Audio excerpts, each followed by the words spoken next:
एक बार फिर से आपका स्वागत है मेरे चैनल अनंत आशीर्वाद में।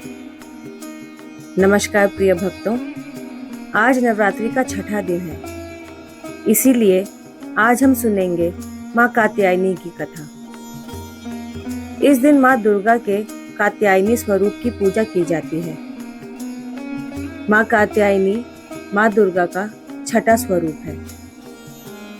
कहा जाता है कि माँ कात्यायनी की पूजा करने से व्यक्ति को अपनी सभी इंद्रियों को वश में करने की शक्ति प्राप्त होती है।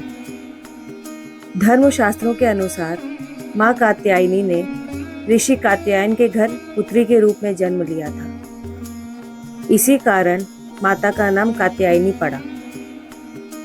देवी माँ के इसी स्वरूप ने महिषासुर नाम के दानव का वध किया था। इसीलिए माँ कात्यायनी को महिषासुर मर्दिनी के नाम से भी जाना जाता है। पौराणिक कथा के अनुसार ऋषि कात्यायन ने माँ भगवती को पुत्री के रूप में पाने के लिए कठोर तपस्या की थी। महर्षि कात्यायन की तपस्या से प्रसन्न होकर माँ भगवती ने उन्हें साक्षात दर्शन दिए। कात्यायन ऋषि ने माता को अपनी मंशा बताई। देवी भगवती ने उन्हें वचन दिया कि वो उनके घर पुत्री के रूप में जन्म अवश्य लेंगी।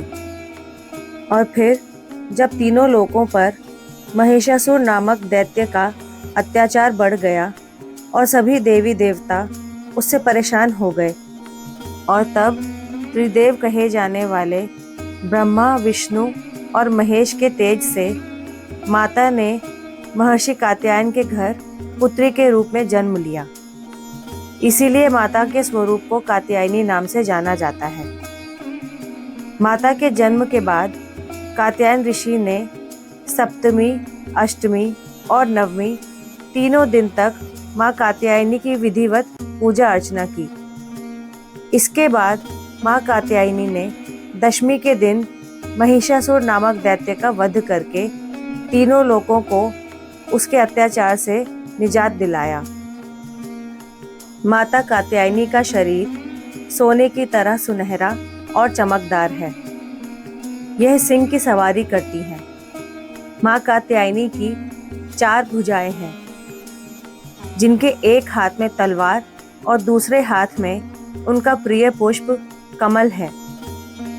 उनके अन्य 2 हाथ वर मुद्रा और अभय मुद्रा में हैं। माता कात्यायनी की पूजा करने के लिए सुबह जल्दी उठकर स्नान आदि करके अपने नित्य कर्मों से निवृत्त हो जाएं। फिर देवी की तस्वीर या मूर्ति को एक चौकी पर स्थापित कर दें। एक हाथ में पुष्प लें और माँ के मंत्रों का जाप करें।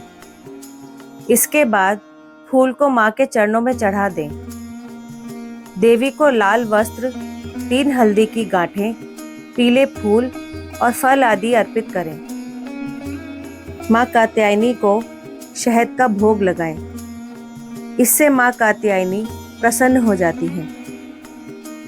इसके बाद माँ दुर्गा चालीसा का पाठ करें, माँ के मंत्रों का जाप करें तथा उनकी स्तुति करें। माँ कात्यायनी की स्तुति करने के लिए या देवी सर्वभूतेषु माँ कात्यायनी रूपेण संस्थिता, नमस्तस्यै नमस्तस्यै नमस्तस्यै नमो नमः का जाप करें। सच्चे मन से जो कोई भी माता की पूजा अर्चना करता है, उसके जीवन में आने वाली सभी बाधाएं दूर हो जाती हैं।